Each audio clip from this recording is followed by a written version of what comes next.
Anyway, I'm going to read a bunch of some salient poems, and kind of generally set up in two parts. The first part is kind of political poems or atmospheric poems. The second part is women poems.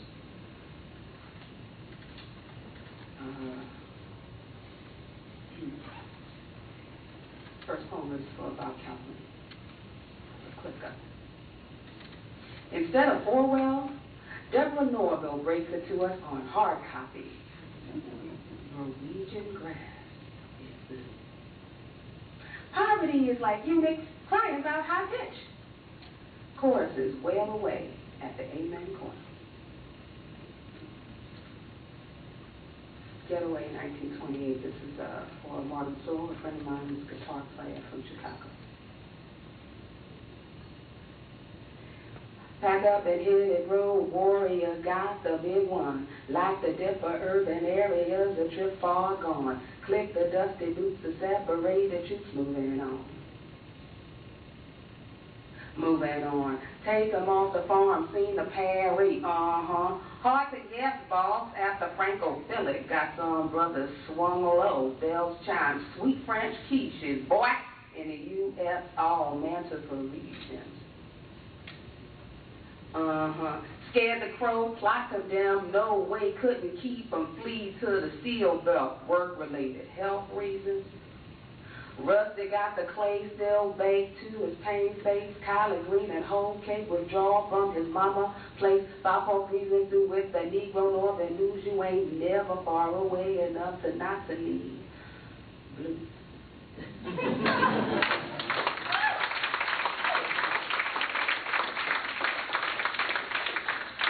This poem was written, is inspired by a person I have such a close friend of mine, Walter Mosley, and Devil in the Blue Dress. And the wonderful title is from Devil in the Blue Dress. Stop Choppi's bar. The dark cracks twisting through the light marble look like a web of blood vessels in a newborn baby's head. It reminded me of death, that drinking room. The roundness of stove tops is like the world in this way. Hard times.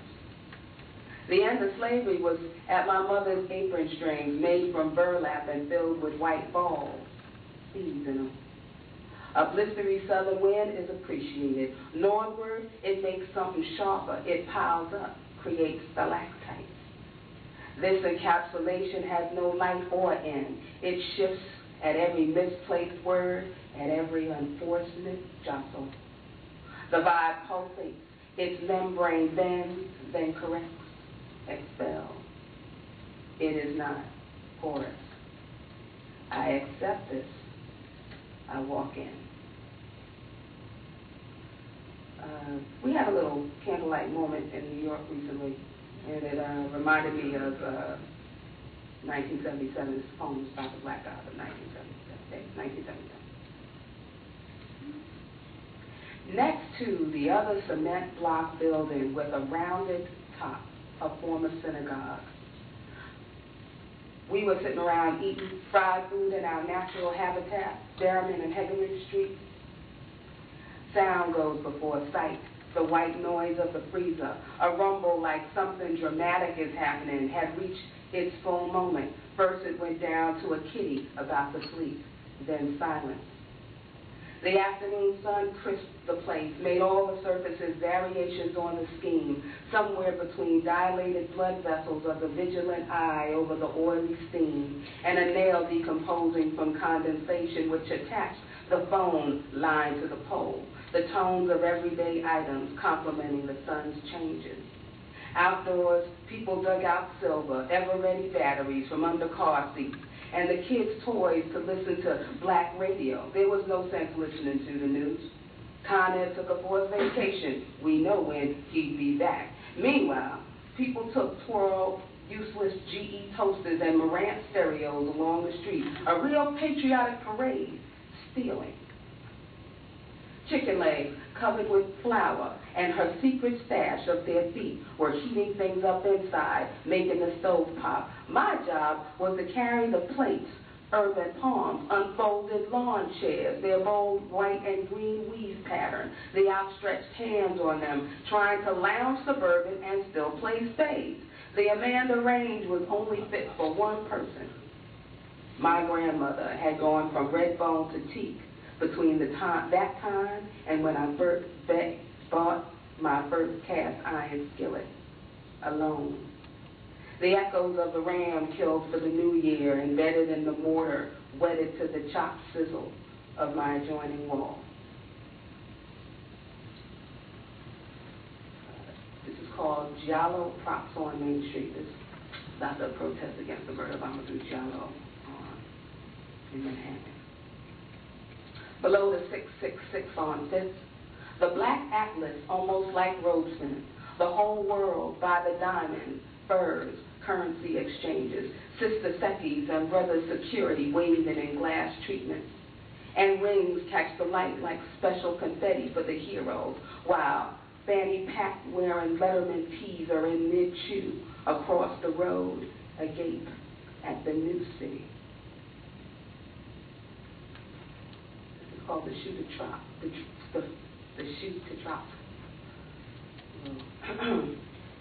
Nervous.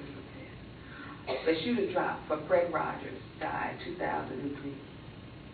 Man, he corny, we thought, caffeinated on Sesame Street and the Electric Company. After Grumpy Oscar, the odd monster out, we were ready for Morgan Freeman's Easy Reader, Afro-plastic pit with a fist on it, red, black, and green adorned lapel. We did my man wrong, a pair of teeth for rowdy black children, plus we ain't no neighbors like that. 2 shoes to change into, a sweater after what looked like to us not a hard day at work. But we did get this part, him chilling with his friends, and the train in the tunnel. No tags, but we just about. Victim of some lumping crumb snatcher programmer. We didn't get Fred till they put him on at 6 a.m. A meditation man with Crunch, our favorite white character, but Bunny was black.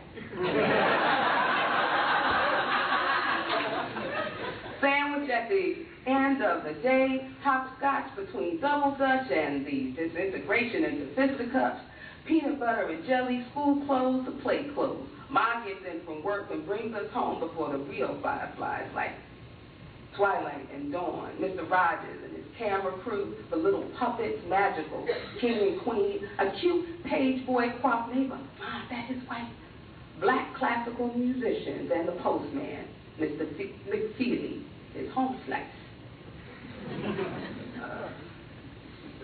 Poems are, I felt very bad when Fred Rogers died. I'm not even going to try to front like I didn't feel bad.